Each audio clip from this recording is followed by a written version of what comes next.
welcome to the second part of my video, specifically addressing professional accountants in public practice.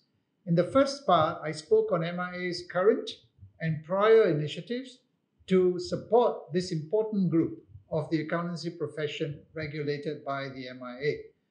Now, this time around, I would like to focus on some thoughts on possible reforms and on initiatives that will strengthen the development of professional accountants in public practice. It is MIA's aspiration that you will make full use of these initiatives to unlock your true potential as public practitioners and trusted business advisors, while shaping a more sustainable and brighter future for the profession. Firstly, regulatory initiatives. I've emphasized many times that MIA was created by an Act of Parliament with a fundamental objective of regulating the profession. The Institute's paramount priority is therefore to ensure effective regulation so as to uphold the public interest. Members of the profession play a key role in ensuring this statutory objective is accomplished constructively in order to safeguard MIA's continued existence and advocate for members' interests. Put another way, the professional practices and good behavior of our members, grounded in our core values of transparency, integrity, and accountability, are key to ensure that accountants are recognized, valued, and sought after as trusted business partners who act in the best interests of their stakeholders. I trust all agree with me on this, as this is absolutely critical. Secondly, professional reforms.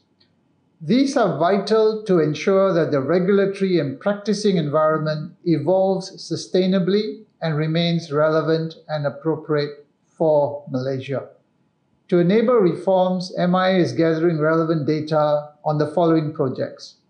Firstly, a study on the impact of audit exemption on audit firms, SMEs, and the national economy, which will enable MIA to make recommendations to SSM on the appropriate audit exemption criteria and level of threshold.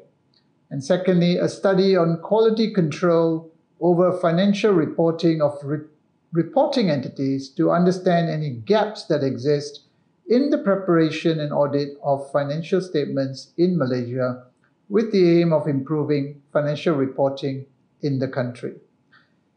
We are also advocating for reforms of processes related to the licensing of auditors. Specifically, I am suggesting that the composition of the audit license interview panel be amended in terms of whether representatives from other regulatory bodies need to be on the panel. So I'm suggesting a review be considered. In addition, I've also put forth my suggestion to consider regional representation on the MIA Council to enhance diversity and inclusivity. MIA is currently looking into one of the regional chairpersons being appointed as a council member, as I believe that will ensure inclusivity of regional viewpoints so that voices of all members are heard. Thirdly, continuing professional development. MIA has been supporting professional accountants in public practice, particularly our small, medium practitioners, with many CPD initiatives to ensure that you're updated on the latest industry practices and technology trends.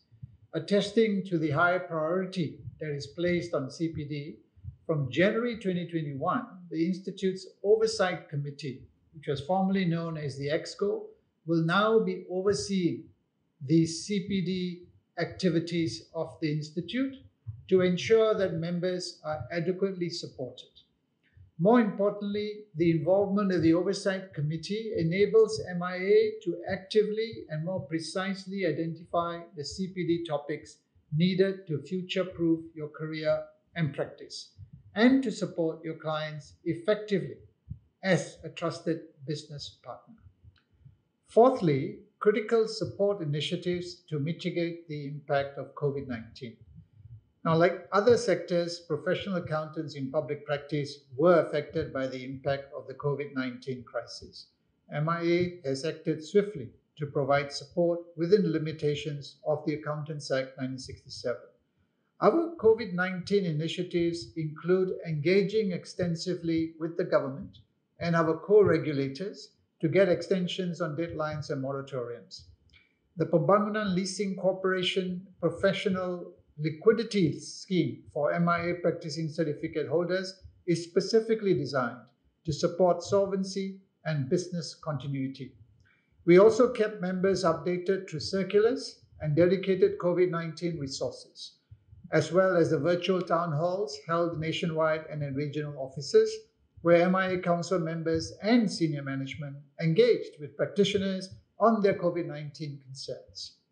In response to members' feedback, we are also looking into a relief fund to assist members who are severely affected by the pandemic. This matter will be duly discussed with the Council, and we will keep members posted on the outcome. Fifthly, advocacy for growth and sustainability through mergers, combinations, and pooling of resources, including technical resources.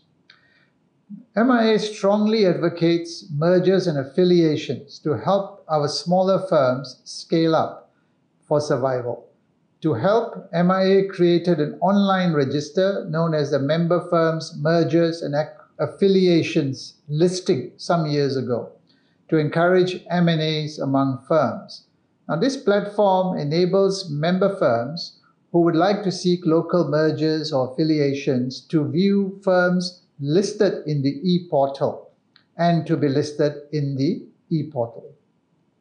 MIA has organized several M&A themed seminars whereby firms showcase their business models and their criteria and experience.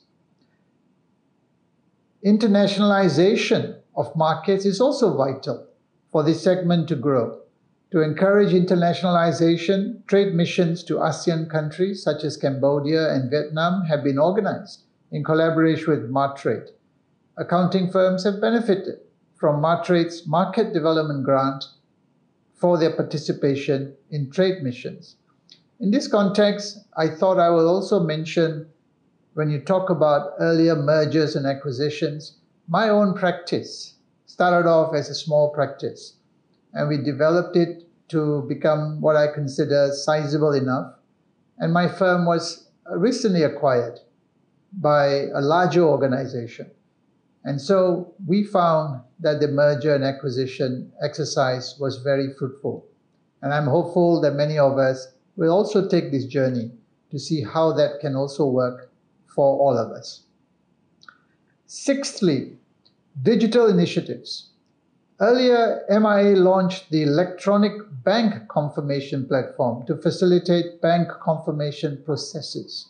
Now, moving forward, MIA is exploring the use of electronic or digital signatures to facilitate the signing of audit reports and other documents, which will improve administrative processes and security in the new normal. MIA also recently launched its first e-book for MPERS, which benefits firms using MPERS. A number of initiatives targeting SMPs as part of the digital technology blueprint are also underway, which includes the guidance on selecting software databases, and digital competency for SMPs. The Smart Automation Grant has also been made available for SMPs following MIA's engagement with MDEC. So I'm hopeful that all of you will find this more useful to you and take advantage of this to the extent possible. Now, seventhly, practice review. MIA will continue to focus on improving the practice review process to strengthen audit quality and increase trust in public practitioners and the profession. Practice review is a necessary initiative for mitigating the current weaknesses in public practice. Not everyone is weak, some are weak, and some therefore need assistance. It is not our intention to name or shame practitioners or public practice firms, but more of using the practice review findings as guidance and lessons to improve one's practice and firm. We all look forward to assisting all of you to improve where necessary. Now, eighthly, communication for better engagement. MIA is exploring additional communication channels. For example, a dedicated WhatsApp group for specific activities related to different member segments, including SMEs. At the same time, we strongly encourage all members in public practice to provide their feedback to us via the different communication channels that we have effected. Effective communication, as all of you know, is a two-way street, and we welcome your sharing in order to create and implement stronger measures for development and regulation of the public practice sector. All these initiatives are aligned with MIA's overall purpose of upholding trust in articulating the value and relevance of professional accountancy services to ensure that our members and the profession are future-proof and relevant.